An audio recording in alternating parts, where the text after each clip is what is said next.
Welcome back to Cameron Sports Podcast. I'm your host here, Cameron Lindsay, aka Six Pack Cam, back with another episode. Of course, it's back. Another week of football. We got week 9 of the 2023 college football season and week 8 of the 2023 NFL season. And I've also, for those you don't know, if you didn't see my last episode, I did my predictions for the 2023-24 NBA season. It just started off this week, Tuesday.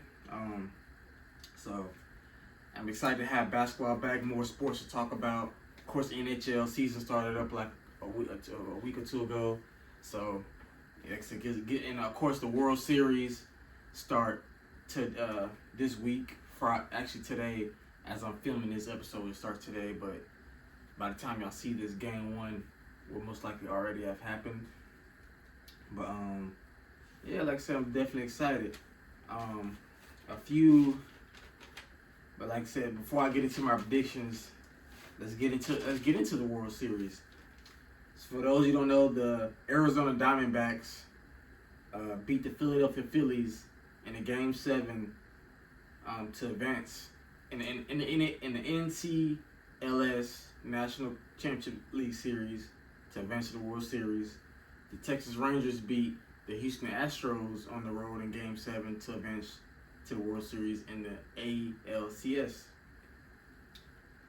Like I said, I ain't gonna lie. Like I said, I did not see either of these teams making it to the World Series. I had the Atlanta Braves and possibly the Astros or the Orioles going against Atlanta. But like I said, I'll say one thing I learned in baseball a while ago. I learned home field advantage does not really matter like in the playoffs like it do in basketball and football. And it's like you can win 100+ games and end up getting swept in the first round or in your first playoff series. So yeah, like I seen it happen even in hockey when last year when the Boston Bruins won the most games ever in NHL history, and they lost to the Florida Panthers in 7. So it really doesn't, like I said, home field advantage don't matter in hockey and baseball really as much like football and basketball. Your home court or home field advantage. But like I said, from what I've seen, the Texas Rangers are really, really good. Like I said, they swept how the Rangers got to the World Series. They swept the Tampa Bay Rays in the first round. They swept the Orioles in the second round. They beat the Astros in 7 in the third round in the American Championship League Series. And now here they are in the World Series. The Diamondbacks, they swept the Brewers in the first round. Then they swept I think they beat the Dodgers, and I think they swept the Dodgers. Yeah, they swept the Dodgers, or they only gave up one game to the Dodgers, and also now they beat the Phillies in 7. The Phillies, who was the reigning National League Series champions, and were in the World Series last year, and the Astros. So both these teams are in the World Series this year. Beat both the teams that were in the World Series last year. So we will have a new World Series champion this year. And like I said, I could see this series going at least 6. But I feel like the way the Rangers are playing, a little bit more better. I'm going to have to go Rangers in 5. Like I said, I just feel comfortable with their hitters and their pitchers and their defense. Diamondbacks, I'm not too much sure about, but like I said, well deserved to get there. Like I said, it wouldn't surprise me if this series goes 6 or 7, because the Diamondbacks are better than I thought they were. Matter of fact, I think the Diamondbacks were one of the last few teams to get into the playoffs. So they're pretty much like on a Cinderella run, and I think, like as a Atlanta Braves supporter / fan, if you want to call it, I feel like maybe next year they shouldn't worry about winning the National League East as much. They should save their best baseball for the playoffs. I think a lot of teams who maybe go into going to the season, care about winning all these games. Like maybe I'll say win like at least 90 games, 90 plus games, get enough to get into the playoffs, and then save your best baseball for then, because that's what the Diamondbacks and Rangers have both did. Both of them won 90 to 84 games, 90 plus games to 84. The Diamondbacks won 84. The Rangers won like 90 something. So I feel like teams should probably save their best baseball for October. Otherwise, you're going to be like the Orioles who got swept, the Rays who got swept, the Braves who got beat, Dodgers who got swept, the Brewers who got swept. So it's just gonna be like that. But I got Rangers in 5, or maybe 6. I can say going 6, but I'm gonna go 5. So let me know what y'all predictions for the World Series today. Who y'all got, Rangers or Diamondbacks, for my MLB fans out there.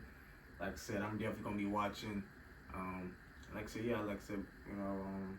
definitely getting more into my baseball. Like I said, I want to offer more, good sports content for y'all and break it down and give my predictions, my opinion, and talk some baseball. So, yeah. But next up, I want to get into, of course, a little NBA. Like I said, I gave my predictions. I want to say this. I was watching a game last night with the Lakers and the Suns, and I know Bradley Beal and Devin Booker didn't play. Kevin Durant did. He had 39 points, 50% from the field.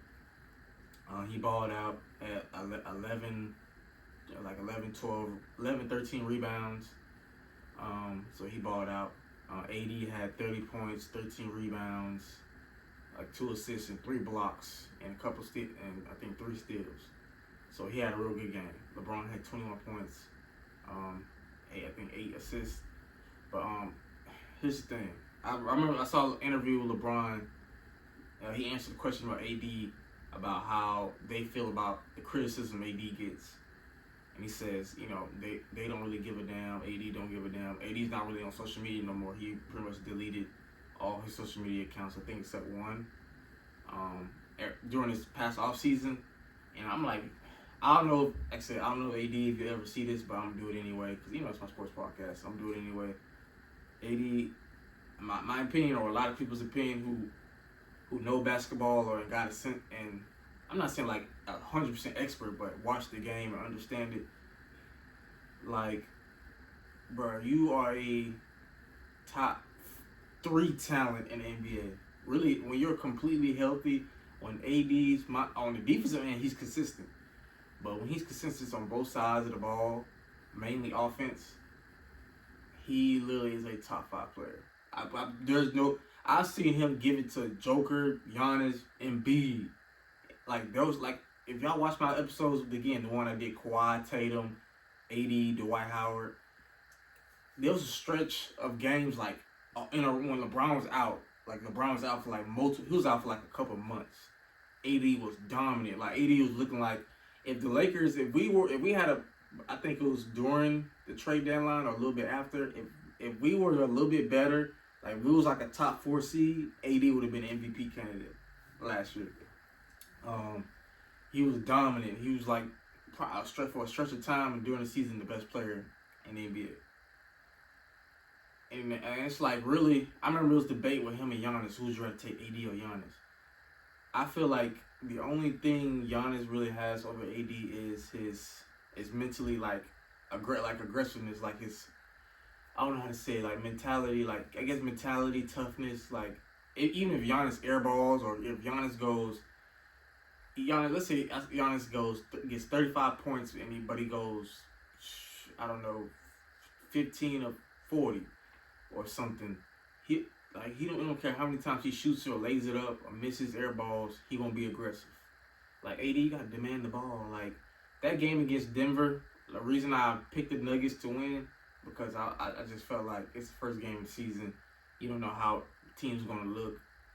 And in the first half, AD looked good. He had 17 points at the half. I'm like, okay. But the game started getting further down to the second half, fourth quarter. This man finished with 0 points in the second half, and 0 for six from the field. Now, if he would have had 0 points and went 0 for 20 in the second half, shot 20 shots, and I'd be like, okay, at least he was aggressive, but he had a bad night. He don't even try. Like, AD, you can't, when you're playing Joker, you can make it tough on him, like block his shot. Like, I've seen AD do a pretty good job guarding Joker, even though you're not completely shut him down. That's the best center in the league. 2-time MVP. He gonna be like, he gonna outpower you. But you can make it tough on him, especially on offensive end. Joker's not a defensive player, so you're quicker than him. You're more athletic, so you can get him in foul trouble. If he gets you a couple fouls, come back, demand the ball, get back on Joker, make him defend, get him in foul trouble, get it right back. So if you two gotta cancel each other out, that's fine. But it's like he'll get the ball, pass it, like he'll be like this. Okay, who got my? He'll shoot a little shot here and there. Like AD, demand the ball, man. Like let's say if it's close. Like there was a couple games in the Western Conference Finals last year against the Nuggets where we had a stretch where we needed AD to be aggressive, and he'll just set a screen or go to the 3-point line. Like AD, that's not what we need you at. We need you in the paint. So like. As you're like, AD's my favorite player. Him and Giannis. My favorite players in the NBA is AD, Giannis, KD, Paul George. Like, so I just feel like if he's aggressive, he can average 27 and he led the league in rebounds last year. He should average like at least 27 and 11, and of course with 2-3 blocks. I think he gonna be a defensive player of the year candidate. Really, I got him. Like I said, I picked him as my defensive player of the year, but 80 on the offensive end, like for us to win a championship, you can't be. Even though he had 30 points this game, but it's like I didn't get too much excited. I just said like, because what AD are we gonna get? Are we gonna get the same AD a couple of years where you give us 30 and 13, and then the next game you turn around and give us 15 and 8? Like 80, no, like come on now. Rui, Austin Reeves, and them should not have more points and shots than you. You are the best player on this team at this point in LeBron's career. LeBron should not. He had 21 points. That's good. LeBron's on a minute restriction this year, 28 to 30 minutes a game. He had to play the whole fourth quarter just for us to win without a Bradley Beal, Devin Booker team. I mean, even though they did have KD. So, like, come on. If LeBron's gonna be that restricted to those type of minutes, for sure, you should be getting a whole lot more shots. Like, come on now. I believe in you, AD. Like Stephen A. said. Stephen A. got on his knees. I'll get on mine. AD, please be aggressive. Please. Let me get up. I just had to get on my knees real quick. I'll beg if you be aggressive, AD. Please. Like you too talented. You're only 30 years old. You're in the heart of your prime. Please get back to that first year when you helped us win the championship in the bubble. Please, like, take that torch from LeBron. He's literally giving you the torch. Please. I try to get that out the way, like, ooh. But let's get into my picks. Let's get into some college football, NFL, starting with college. I got a few notes. Texas quarterback Quinn Ewers will be out multiple weeks. And so that means 5-star backup quarterback Malik Murphy will be the starter. Probably going to maybe not the rest of the regular season. I think if Texas, of course they're bowl eligible, but if Texas gets into the Big 12 championship, Quinn Ewers probably should be back by the time that happens. But I think Malik Murphy's a pretty good quarterback. I watched Texas spring game, so I think Texas is gonna be okay. They got a really good quarterback room with Quinn Ewers, Malik Murphy, and Arch Manning, who's a third-string quarterback. Yes, I said third string. So that means Arch will be the backup quarterback to Malik Murphy. But yeah, I'm getting to that Texas game when I make my prediction in a minute. And also October 31st, so that means next week Tuesday will be the first college football playoff rankings to come out. So I'm interested to see like where the playoff committee is going to have certain teams like Georgia, or they're going to keep Georgia at number 1 because Brock Bowers is out pretty much maybe for the rest of the regular season. Or like, are they gonna have movement? I feel like they're probably gonna have. They might keep Georgia at 1, or they probably gonna have Michigan at 1. I think I wouldn't be mad at them if they put Michigan 1 and Georgia 2, but I mean, I don't know. We'll see how. I'm definitely gonna be watching. That'll be October 31st at 7 p.m. The first college football playoff rankings will be coming out. So, but yeah, I wouldn't. If you're whoever your favorite team is, I wouldn't panic if you're not in the top 4 or top 10, because every year it happens every year. When the college football playoff rankings come out, you see teams just start losing like that, like literally like that. So I've seen teams like last year when Tennessee, I think was it last year? I think it was the first college football playoff rankings that came out. Tennessee was on the road when Tennessee beat Bama, and they was on the road against Georgia. They lost. So anything can happen. Like anything will happen within the top 10. So we'll see. But let's get started to our predictions right now. Starting with number 4, Florida State, 7-0 versus Wake Forest, 4-3. I'm going Florida State big. Jordan Travis playing pretty well. Keon Coleman. I don't know about Johnny Wilson. I think he got hurt, so I don't think he's gonna be playing. But they still got a pretty good running game. Their defense is pretty solid. So Florida State has been looking the real deal. Like I said, I know I picked Clemson in the beginning of the year to win the ACC, but I changed my mind, so I have that right. I changed my mind like early on in the season after I saw Clemson struggling against Duke. Even though Duke is the real deal too, they're pretty good this year. So, but yeah, I got Florida State big over Wake Forest.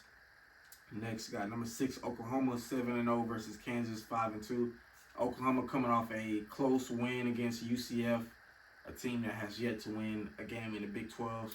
Joined their first year in the Big 12 this year. Kansas is a pretty straight team, even though their starting quarterback still won't be playing. So Jacoby Dean, I don't know his first name is Jacob Dean, Jacoby Dean. I'm just gonna say Bean. He'll be the starter.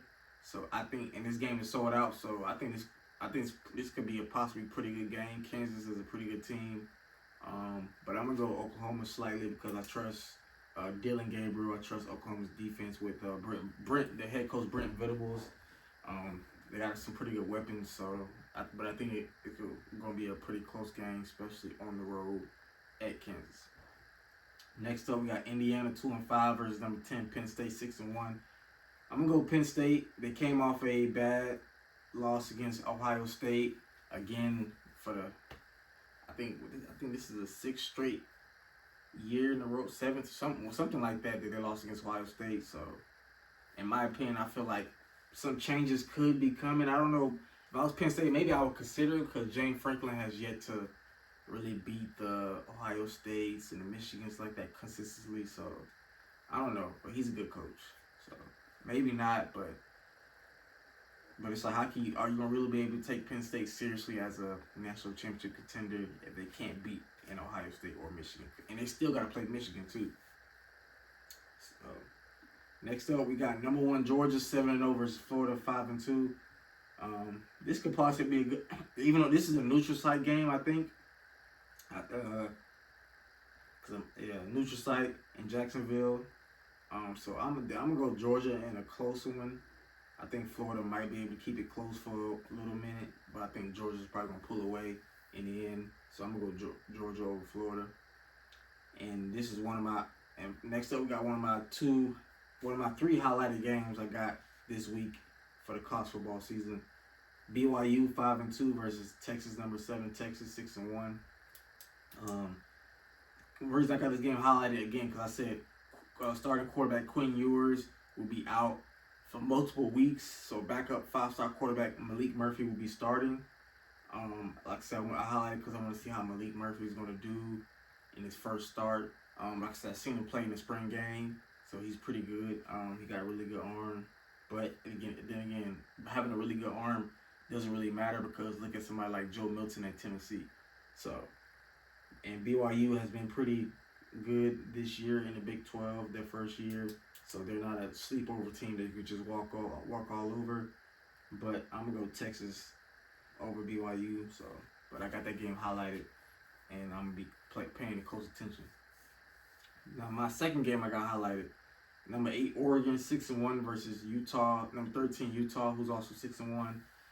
This is gonna be a game to really like see who's gonna be more on top of the Pac-12, like who's gonna be on top of who. Because of course Utah has lost to Oregon State. That's their only loss. Oregon's only loss against a close game against Washington. So if Oregon wants to get back into the college football, their college football playoff hopes are still alive. If they want to stay close up there by the time the rankings come out next Tuesday, I think they definitely need this win over Utah. Now, if Utah wants to possibly keep their hopes alive of going 3-peat for the Pac-12 championship, they need this win against Oregon. So, but I'm going to go without Cam. Now, starting quarterback Cam Rising, I think there's some news that he's probably going to redshirt this year, have a medical redshirt, because he tore his ACL last year in the Rose Bowl, and he's yet to play at all this season. So it looks like he's possibly going to redshirt and sit this season out. But Utah is undefeated at home. They got I forgot how many games they won at home. It's a pretty good big win streak. But either way, just so y'all know, Utah does not really lose at home much at all, like literally. And it's hard to play in Utah. In the past, I've seen most of the games of Oregon playing Utah on the road, and a couple times they won, but other times it got ugly for Oregon. So, yeah, they can't take this game lightly, even without Cam Rising. Utah's going to play well. That crowd's going to be electric. But I'm going to go Oregon in a close one, because Oregon they have the top passing and running game in the country. So I feel like they can be able to run the ball with Bucky Irvin and their other running back, and Bo Nix is still playing really good ball. He's a Heisman Trophy candidate. So I'm going to go with the better quarterback and the better running game. So I'm going to go Oregon slightly over Utah in that game. Next up, we got Pitt 2-5 versus number 14 Notre Dame. Pitt coming off an upset win over Louisville. But I'm going to go with Notre Dame still. Like I said, I trust Sam Hartman in that offense at home. Pitt's not really a good team, but they did get the upset over Louisville. So I give them that. Next up, we got number 20 Duke 5-2 versus 18 ranked Louisville 6-1. I'm going to go Louisville slightly, even though they came off an embarrassing loss against Pitt. The reason I choose Louisville, because I don't know if Duke's starting quarterback, I think his name is Miles Leonard, is going to be starting. I think he got hurt in the Florida State game, so I don't know if he's going to be starting. If he does start, then I might turn around and choose Duke, but if not, I think I'm going to have to lean towards Louisville. Next up, we got number 22 ranked Tulane 6-1 versus Rice 4-3. I'm going Tulane big, not going to waste no time on that one. Next up, we got 24th ranked USC 6-2 versus Cal 3-4. Not going to waste some time, we'll go USC. Now, I know some people think, Caleb went with that second loss. Of course, USC's playoff hopes is now gone. And there's like a lot of questions like, should Caleb Williams sit the rest of the season out? I'll say this: if that was me, no, I wouldn't sit out. He could. Like, I would understand this is his decision. Like, here's the one thing with me with athletes: I may not agree with every decision, like AD or Caleb Williams or anybody, or when a high school commits to a certain college. But I respect their decision.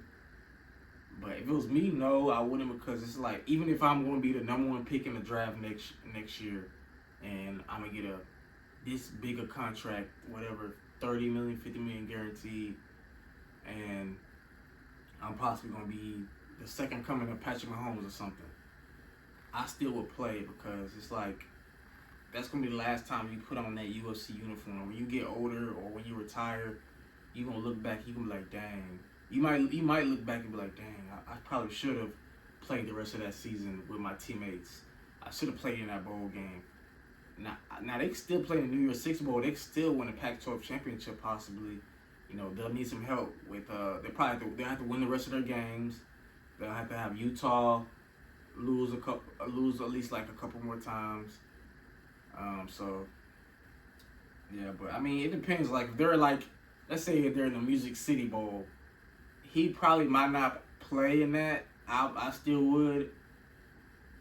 But if it's like a New Year's Six bowl, I would play. If it's a high meaningful bowl game, I definitely would. But it's his decision. Next up, we got number 5, Washington 7-0 versus Stanford 2-5. I'm gonna go Washington. Not gonna waste some time on that. Even though they did struggle against Arizona State, they should have lost that game. But it's college football; it happens. But I'm gonna go Michael Penix Jr. and a Washington Hokies big over Stanford. Washington. I think Michael Penix Jr. right now is the Heisman Trophy favorite.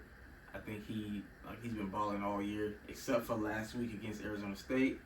So, but hey, that's one game, so it's okay. Next up, we got number 19 Air Force 7-0 on the road against Colorado State, who's 3-4. I'm gonna go Air Force in this one. Like I said, they have been pretty consistent so far this season, and I think they're gonna keep it moving. Next up, we got number 21 ranked Tennessee 5-2 versus Kentucky 5-2. This one it's kind of a toss up for me. You know what? I think I'm gonna have to go Kentucky. I'm gonna go Kentucky with the upset over Tennessee. I think Kentucky's gonna upset Tennessee. I just don't trust Tennessee, especially against their game against Alabama last week. Bad play calling decision. Their defense is not really good, so either not that good at least. And Kentucky has been pretty decent at home, and they can run the ball. So I'm gonna go Kentucky with the upset over Tennessee. Next up, we got number 3 Ohio State 7-0 against Wisconsin 5-2. I'm gonna go Ohio State, even though Wisconsin probably could give them a pretty good fight, but I'm thinking Ohio State's gonna win. Too much Marvin Harrison Jr., too much running game. I think Ibuka. I don't know. I think Emeka Ibuka might play. So yeah, if he comes back, he definitely gonna be back at strength. Next up, we got Vanderbilt 2-6 versus number 12 Ole Miss. Going to Ole Miss, big. Vanderbilt has been on a 6-game losing streak since starting the season 2-0. So yeah.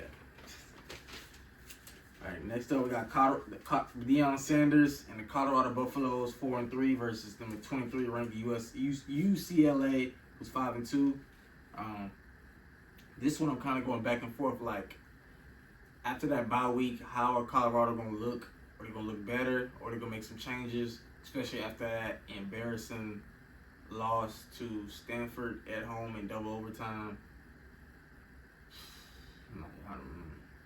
UCLA has been pretty decent. Like they got a freshman quarterback, Dante Moore's pretty good. But even though I'm a West Virginia fan, I'm gonna support Deion Sanders, and I'm not going to doubt him. I'm gonna give him a chance. He's already has had a pretty good season, even if he loses game. I'm gonna go Colorado slightly over UCLA to get the upset on the road. Next up, got my third game highlighted. My West Virginia Mountaineers 4-3 versus UCF 3-4. Now West Virginia coming off a loss against Oklahoma State at home. Neil Brown is just he pushed my buttons as a West Virginia fan. Like trust the clown. Like I just don't trust him anymore.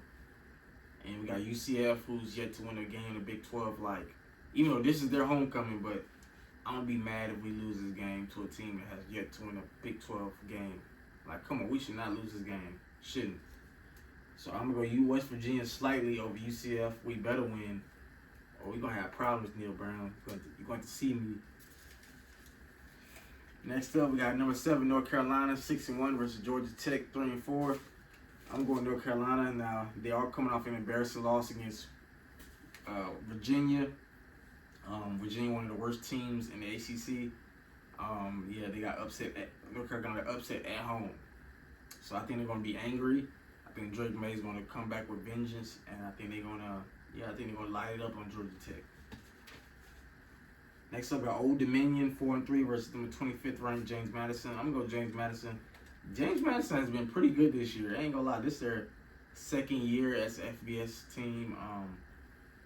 They possibly can play in a New Year's Six bowl, depending on how Tulane does. But I wouldn't be surprised if they win the Sun Belt. I think James Madison might win the Sun Belt Conference. They've been pretty good this year. I'm shockingly like them, James Madison, Tulane, Air Force, like a lot of these schools have been surprising me this year. And lastly, we got number 11th ranked Oregon State 6-1 versus Arizona 4-3. I'm gonna go Oregon State. Oregon State's one of the dark horse teams in the Pac-12. Like I said, with DJ Uiagalelei, I did not see him playing as well. He's probably like a dark horse, maybe Heisman candidate a little bit, just a little bit. Like I said, I wouldn't be surprised if Oregon State's possibly in the Pac-12 championship. They got a chance, they just gotta win out and of course win that last game against Oregon. So yeah, like I said, but again, my 3 highlighted games for the Week 9 college football season: BYU against number 7 ranked Texas, number 8 ranked Oregon versus number 13 ranked Utah, and my West Virginia Mountaineers versus UCF. So definitely let me know what are you guys picks this week for the Week 9 college football season. And yeah, now let's get into some NFL predictions and notes. Alright, before I begin, Sam Darnold, the backup quarterback for the San Francisco 49ers, will start this week and replace Brock Purdy, who's in concussion protocol. Now, there are some reports that Brock Purdy might try. He could play, but I don't think he will, especially with what happened last year with Tua, who was in concussion protocol in 1 week and ended up playing, and then he got hurt again, ended up having a seizure. So yeah, that's that. And also, I'm trying to figure out what's wrong with Deshaun Watson. Like, I'm starting to think like possibly the Browns may have made a mistake giving Deshaun that money, because he's not looking like the Deshaun in Houston at all. He got benched last week. He went 1 for 5 for 5 yards and a pick. Like I said, so, and he's injured, or even when he's healthy, he hasn't been playing really consistent. So I could possibly see the Browns possibly moving off Deshaun if he comes back and still doesn't play well. So I don't know. I'm gonna say that for another topic, another time for another show. But yeah, let's get into the predictions. Thursday night football happened between the Buccaneers and the Buffalo Bills. Yesterday, the Bills won. I even though I didn't make the prediction, I went ahead and picked the Bills over the Buccaneers. Even though the Bills, I don't really have too much faith in the Bills this year, but yeah, I don't have too much faith in Tampa Bay and Baker Mayfield either. But yeah, next up we got the Patriots 2-5 versus the Dolphins 5-2. I'm gonna go to Dolphins big. Dolphins coming off a loss against the Eagles, and the Patriots always struggle in Miami, even when they had Tom Brady. So I think that Miami Dolphins is going to light it up with Tyreek, Jalen Waddle, Raheem Mostert. I don't know if A-Chan's Kavon A-Chan, the rookie out of Texas A&M, is going to be back. But if he does, that's going to even be another weapon of speed they'll have. So I'm going to go Dolphins. And I think Jalen Ramsey is going to be playing this week, so that's going to strengthen their defense. So yeah, I'm going to go Dolphins big over Patriots. Next up, we got the Jets 3-3 versus Giants 2-5. Now, Daniel Jones would have been playing. I would have went Jets, but I don't too much trust Zach Wilson. Like, are the Jets gonna really keep the ball out of his hands, or are they gonna run the ball with Breece Hall and actually play Dalvin Cook? But with Tyrod Taylor being the starting quarterback with Daniel Jones out, Tyrod, I'll say one thing. Tyrod he doesn't turn the ball over. He's pretty safe with the football. He doesn't throw interceptions or fumbles. But at the same time, he's not going to really light it up. Because like I said, last week the Giants beat I almost said Redskins. They need to change it back to the Redskins, I ain't going to lie. But the Washington Commanders, 14-7. So he's not going to really put up a lot of points. Like, I'm a Chargers fan when Justin Herbert's rookie year, before Tyrod had that incident with that doctor. We played the Bengals week 1, and then I think we beat them by like a couple points. Didn't score that many. I don't even think we scored like 20. Maybe scored like 15 or 17 or something like that. Like, he didn't throw any picks or anything. Like, but he's not gonna be throwing the ball all the way down the field and just lighting you up. Like, no, he's gonna keep the ball safe. He's gonna do his check downs. He's gonna throw his a few deep throws. So I think with Saquon Barkley back, Darren Waller, and Sterling Shepard. I think the Giants can win a close one against the Jets.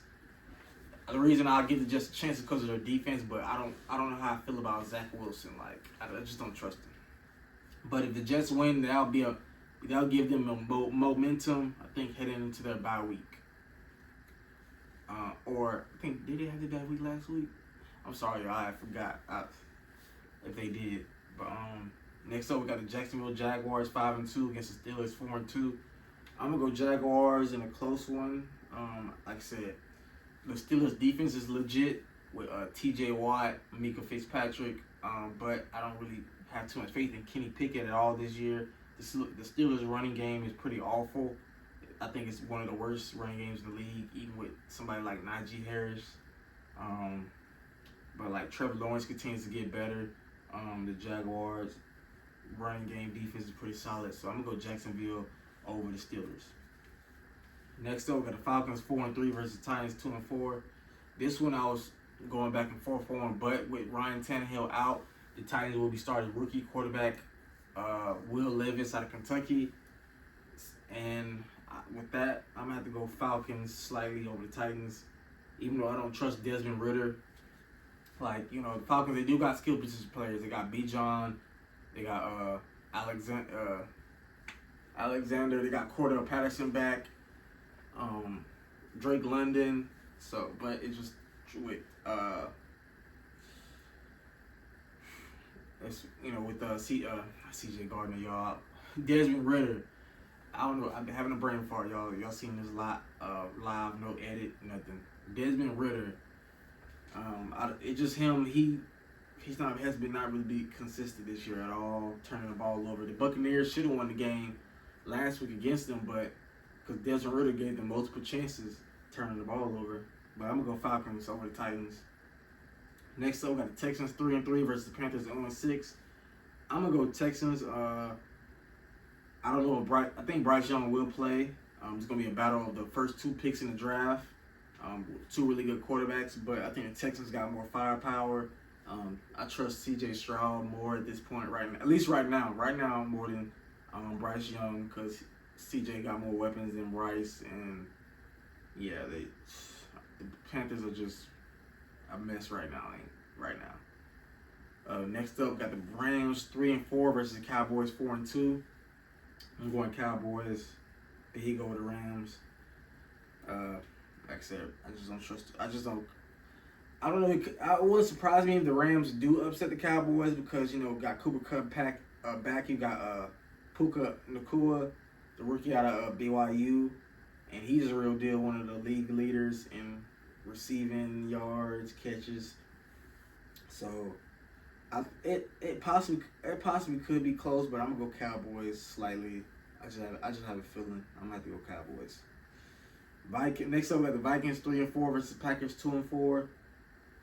It's funny, the Vikings started the season like 0-3. Packers were pretty good, but they struggling now. Jordan Love is playing bad. We thought possibly he could be the Packers' future, but now I'm not sure. But this is his first year starting, so I don't think they'll move off of him just because this year, maybe, or I don't know. But I'm going to have to go with Vikings slightly. With that upset win against the 49ers, Kirk Cousins is playing pretty decent football. Jordan Addison is stepping up in place of Justin Jefferson, who's out right now due to injury. So, next up, we got the New Orleans Saints 3-4 against the Colts 3-4. I'm going to have to go Colts because with Jonathan Taylor back, Colts are a pretty good team. They should have won that game against the Browns. But, like I said, a bad pass interference call cost them the game. And I don't really trust the Saints offense like that. Derek Carr has been pretty... It's like their defense is good, but the offense is like this. Like, it's not like this. It's just... So, yeah, I don't trust the Saints defense at all. Next up, we got the Eagles 6-1 against the Commanders 3-4. Now, this could be a trap game because when the Commanders played the Eagles early on in the season, They lost to the Eagles in double overtime. In overtime, I think it was double overtime. No, not double. In overtime, I'm thinking college football. I'm sorry, y'all. In overtime against the Eagles, it was close. The Eagles won the game 34-31, and like I said, the Commanders the past few years have always played the Eagles pretty tough, pretty closely. I'm worried about if Jalen Hurts is going to turn the ball over or not. But I'm going to go Eagles slightly over the Commanders. I think the Commanders probably keep it close, but I'm going to trust Jalen Hurts and that Eagles offense, the brotherly shove over the Commanders. Next up, got the Browns 4-2 versus Seahawks 4-2. I'm going to go Seahawks. I understand the Browns have been pretty decent. They got the win a couple weeks ago against the 49ers, but the Seahawks are a pretty good team also, playing at home with the 12th man. Their defense, Witherspoon, the rookie out of Illinois, is playing amazing football. Geno Smith is pretty decently. They got Kenneth Walker, so I don't, and I know that Browns defense is pretty good, but I don't trust their offense with P.J. Walker on the road against Seattle. Next up, got the Ravens 5-2 against the Cardinals 1-6. I'm gonna go Ravens. I think they look really, really good against the Lions. I picked the Lions over the Ravens, so I take responsibility for that. But I'll say one thing: I never questioned Lamar as a quarterback. I think he's an MVP candidate. People gotta stop disrespecting Lamar, thinking like, oh, he's a running back. He's not a consistent pocket passer. Like, give him some weapons. And they finally did. Zay Flowers, Odell Beckham. So yeah, I think the Ravens are looking pretty good, at least offensive-wise. Defensive-wise, I don't know yet, but they look good against Detroit, so I give them that. But I want to see Ravens defense be consistent. And the Cardinals, I don't think they're worried about being competitive. I mean, they're gonna compete, but they're trying to get the number overall pick. Next up, got the Chiefs 6-1, Broncos 2-5.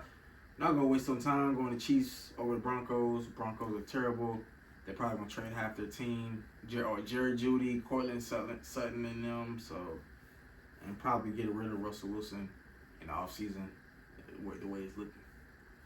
Next up, got the Bengals 3-3 versus 49ers 5-2. Again, Sam Darnold will be starting.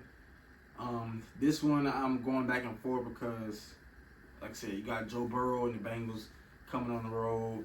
If it was at home in Cincinnati, I'll go straight up Bengals right away. But I got to think real quick, like, will Kyle Shanahan be able to call the offense well enough for Sam Darnold to look good? I think Debo's out, still going to be out, I think. But you still got George Kittle. I think Chris McCaffrey playing, I think. But you still have Brandon Ayuk. And that 49ers defense is really good. So I might have to go 49ers slightly over the Bengals. Slightly. I think Sam Darnold might be able to do enough to not mess it up and cost the Niners a third straight loss after they lost to the Browns and the Vikings the past 2 weeks. Next up, we got a Sunday Night Football matchup between my sorry Chargers, who are 2-4, versus the Bears, who are 2-5. I don't know. I'm gonna go Bears, y'all. I just want to see Brandon Staley get fired. I'm not watching the Chargers game until he's gone. He's terrible. He can't coach. He lost the locker room. They don't believe in him. If I was Justin Herbert, I wouldn't believe in him either. Like, he's bad. He's sorry. Like, we need a real coach like a Jim Harbaugh or something. Like, or hire Kellen Moore as the head coach. We need somebody young. I'm tired of Brandon Staley. Next up, to finish off, we got Monday Night Football between Las Vegas Raiders 3-4 against the Detroit Lions 5-2. I'm gonna go Lions big. Raiders without Jimmy Garoppolo are not gonna really have a chance. That Lions defense is for real. They had a bad game last week against the Ravens. They're gonna bounce back. I think Jared Goff's gonna look better.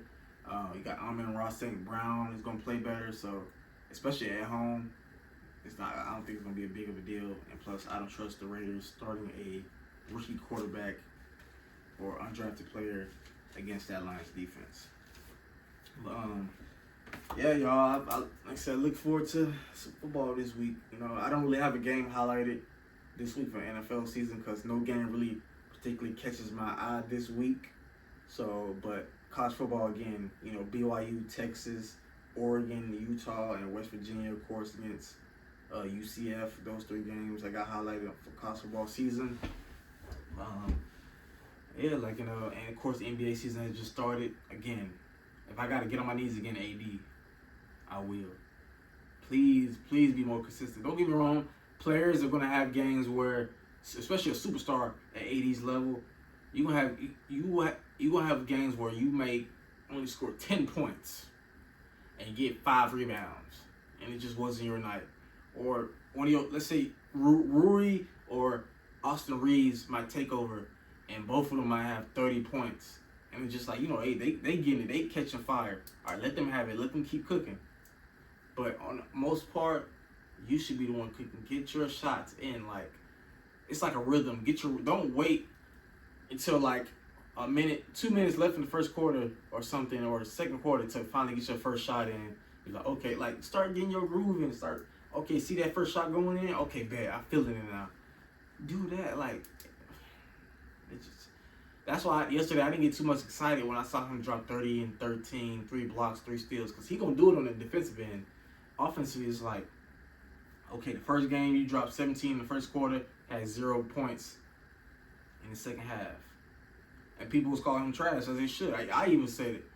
I said, bro, AD making my eyes hurt watching the game. I just stopped watching the game against Denver because you making my eyes hurt watching you play. Like, be aggressive. Like, you can't choose one game. So I'm gonna drop 30 today, and next game, all right, I'm only gonna drop maybe like 15 points. Like, no, you need to be at bare minimum 27 and 12. Like, come on, AD. Come on now, you too good. You too a superstar. You too great. You're a top 75 player. You too great to be playing like that. Come on now, please. So, please. If I gotta beg again, please. Please, I will beg. Like Stephen A., I will beg. I want to see the Lakers have that parade that they deserve. I want to see us get another ring. I want to see you get another ring. I want to see you win Defensive Player of the Year. I want to see you win Finals MVP. Please, AD. Please. You got this. I'm not talking trash. I'm not calling you trash because you're a top 10 player when healthy. Really top 5. But please. That's all I'm saying. But yeah, if y'all can, do me a favor, get one person to subscribe to my channel. Like I said, I want to really try to get to 200 before the end of this year. If we don't, I'm not gonna be mad because it's always a long grind. And for those you don't know, I graduate in May of spring of 2024. So yeah, I'm gonna get my Bachelor of Arts degree in communications because my goal is to be use that to reach my goal of becoming a sports analyst / journalist one day for companies like ESPN, Fox Sports, college football, WWE, NHL, any of that. That's my goal. It's not gonna be easy to get, but I'm gonna get there. So my goal is to make $1 to $2 million per year one day. Continue to do my sports podcast channel. So yeah, I'm excited. But I'll catch y'all next time for another episode of Cameron Sports Podcast. This has been your host, Six Pack Cam. Well, with another banger for y'all, and I'll catch y'all next week for another episode. Peace.